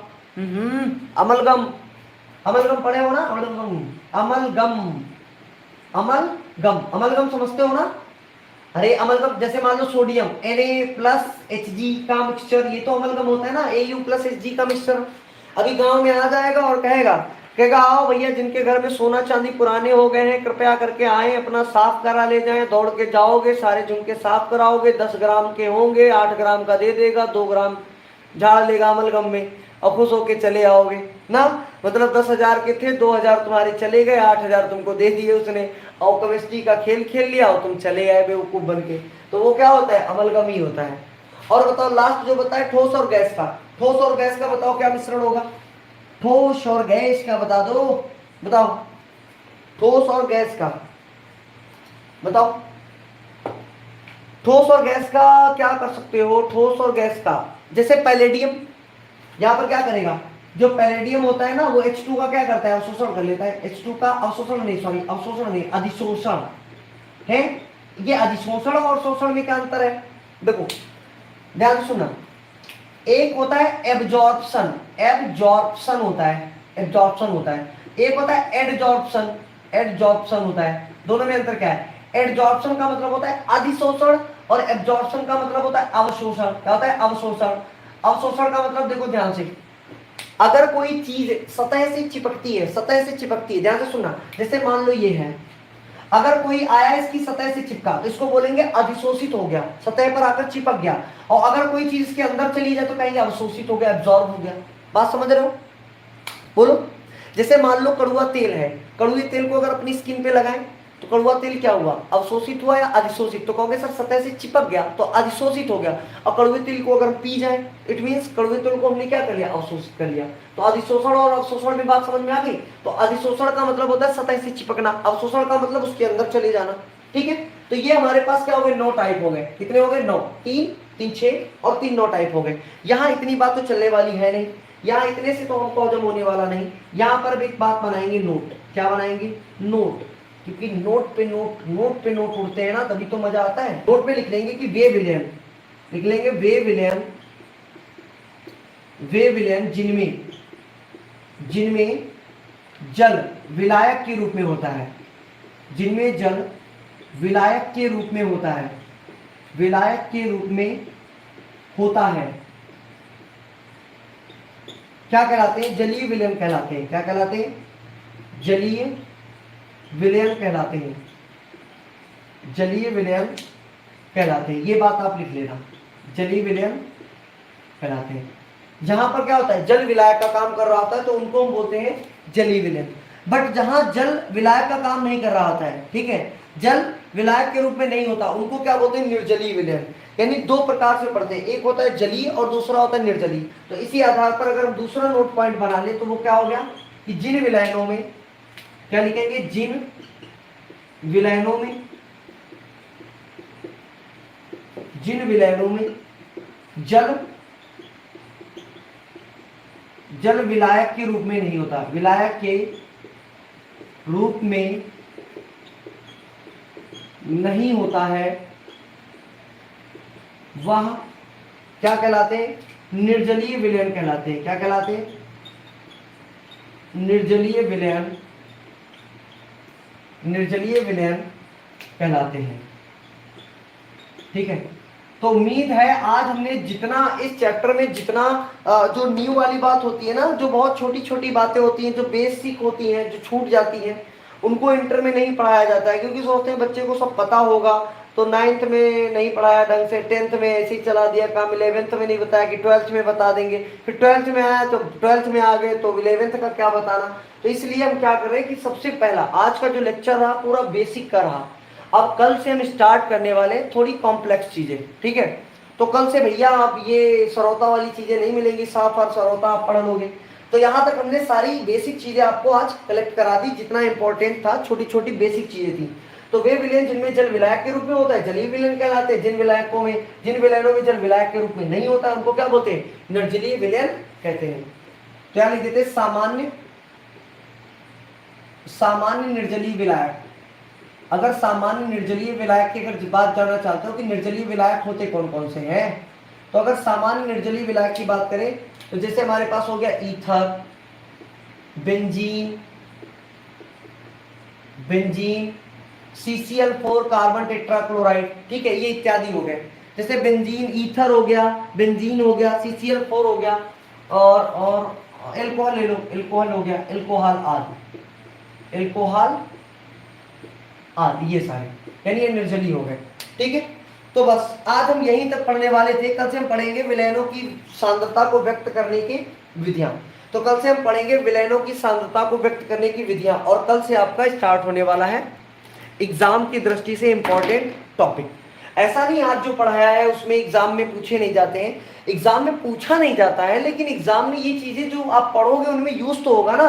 जैसे कहेंगे निर्जलीय विलयन क्या होते हैं और जलीय विलयन क्या होते हैं, तनु क्या होता है, सांद्र क्या होता है, संतृप्त क्या होता है, अति संतृप्त क्या होता है, असंतृप्त क्या होते हैं, और द्विअंगी विलयन क्या होते हैं। तो इन सारी बातों को जानना तो जरूरी था। तो आज जितना भी बेसिक था जो हम यूज करेंगे इस चैप्टर में बार बार, उन सारी चीजों को क्या किए, पढ़ लिए। और कल से हम पढ़ने वाले हैं, कल से हम पढ़ेंगे विलयनों की सांद्रता को व्यक्त करने की विधियां, और व्यक्त करने की विधियां में वही पढ़ेंगे पीपीएम क्या होता है, पार्ट पर मिलियन क्या होते हैं, नॉर्मलता क्या होता है, मोलरता क्या होता है, मोललता क्या होता है, फॉर्मलता क्या होता है। ये सारी चीजों को हम धीरे धीरे क्या करेंगे, आगे पढ़ेंगे। ठीक है, तो सभी लोग बताओ आज कैसा क्या रहा, आप लोग अच्छे से पढ़े, क्या लेक्चर समझ में आया या नहीं आया। ठीक है, अगर आप लोगों को आया है चलो अच्छी बात है। और नोट्स बहुत जरूरी है, कॉपी पे आप क्या करो, नोट्स बनाते रहो। ठीक है, नोट्स बहुत जरूरी है, बनाते रहो। ऐसा कुछ नहीं है जो आपको पढ़ाएं और समझ में ना आए, अगर आप भूल जाते हो तो इट मीन्स आप उसका अच्छे से रिवीजन नहीं कर रहे हो। ठीक है बेटा, चलो आज के लिए बस इतना ही, काफ़ी टाइम हो गया है, आप लोग भी बहुत देर से जग रहे हो, देख रहे हो, काफ़ी थक गए होगे, नींद आने लगी होगी तुमको। ठीक है बच्चों, आप लोग भी आराम से सो जाओ, और फिर मिलते हैं कल नेक्स्ट टाइम पे अगले लेक्चर के साथ में, लेक्चर नंबर 2 के साथ में। ठीक है, ओके बेटा, good night, Radhe Radhe, take care, thank you for watching. Okay बेटा, बाय बाय।